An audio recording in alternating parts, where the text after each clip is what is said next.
Depuis le 11 mai, les centres sociaux sont autorisés à réouvrir. Découvrez le témoignage d'un centre social qui raconte comment se passe la réouverture.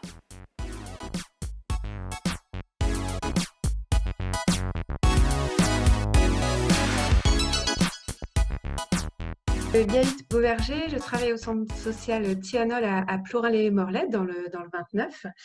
Moi actuellement, je suis coordinatrice de la vie sociale au niveau du centre social.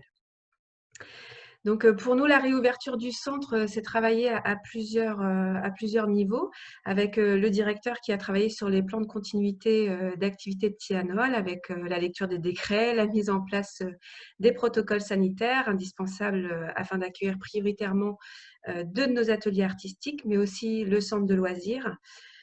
Centre de loisirs qui a lui-même été organisé par la coordinatrice enfance-jeunesse en fonction justement des protocoles. Et puis parallèlement à cela, la référente famille et moi-même avons réfléchi à des propositions d'animation hors les murs, aussi bien pour les familles que pour les seniors.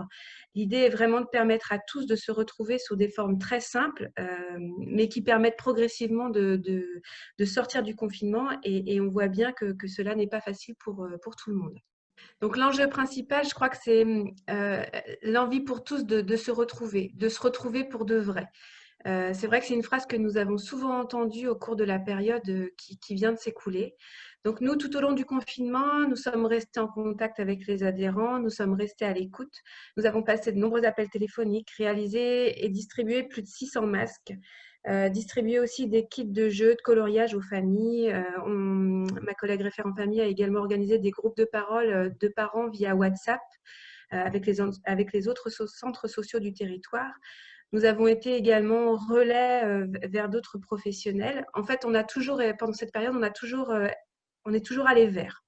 Aujourd'hui, ce travail continue. Nous souhaitons répondre au mieux aux besoins des habitants en mettant en place des actions innovantes, comme des groupes de parole pour seniors cette fois, afin d'échanger sur le confinement, mais aussi sur le déconfinement. On propose également, en plus des sorties familiales que les centres sociaux ont l'habitude de proposer, des sorties plus autour des roulettes, des poussettes, des draisiennes, voilà, sur la voie verte à côté de chez nous. On souhaite aussi croiser les regards des adolescents et des seniors sur la période qui vient de s'écouler à travers un atelier d'écriture autour d'un abécédaire qui a été réalisé par une personne senior là, pendant le confinement. Et donc, l'idée, ça serait un peu de croiser les regards. Notre souhait, c'est vraiment de renforcer les liens et la proximité sociale, permettre à tous de se retrouver et de retrouver cette vie sociale qui a manqué. Alors, elle était là, mais de la retrouver physiquement, quoi. On est bien sûr pas pour le tout numérique, mais il a quand même permis des expérimentations intéressantes. L'installation dès le début du confinement d'outils numériques nous a permis de les utiliser avec les personnes vulnérables ou isolées. Comme j'indiquais tout à l'heure, les groupes de parole avec les parents. L'Internet a utilisé au niveau du réseau WhatsApp avec des messages vocaux. Cela a notamment permis à des mères seules de participer à ces réunions une fois que les enfants étaient couchés.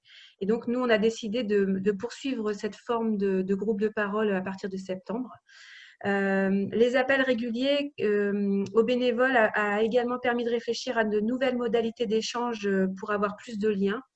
Et puis une dernière petite chose, c'est que pendant cette période, nous sommes beaucoup allés vers en proposant des animations hors les murs. Et donc ce type d'intervention va sûrement être travaillé et développé.